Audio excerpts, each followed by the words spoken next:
பொதுவாகவே நல்லவர்கள் அப்படின்னா ஆண்கள்னா மது அருந்தாமல் புகைப்பிடிக்காமல் தன் மனைவியை தவிர பிற பெண்களிடம் பேசக்கூட செய்யாமல் இருப்பவர்கள் நல்லவர்கள். பெண்கள் அப்படின்னா கணவர் சொல்படி கேட்டு குடும்பத்துல இருக்கிற எல்லா வேலையும் தானே இழுத்து போட்டு செய்யறவங்க நல்லவங்க அப்படின்னு சொல்லி நம்ம சொல்றோம். ஆனா உண்மையிலேயே நல்லவர்கள் அப்படின்னா யாருன்னு தெரியுமா?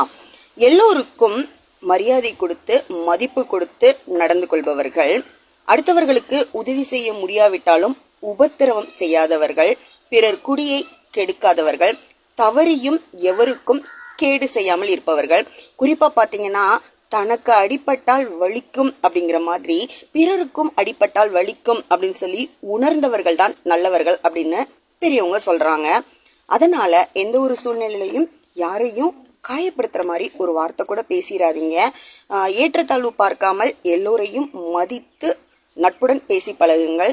நிச்சயமா நீங்களும் அந்த நல்லவர் பட்டியல்ல இணைந்திருப்பீர்கள். ஓகேவா? Have a great day.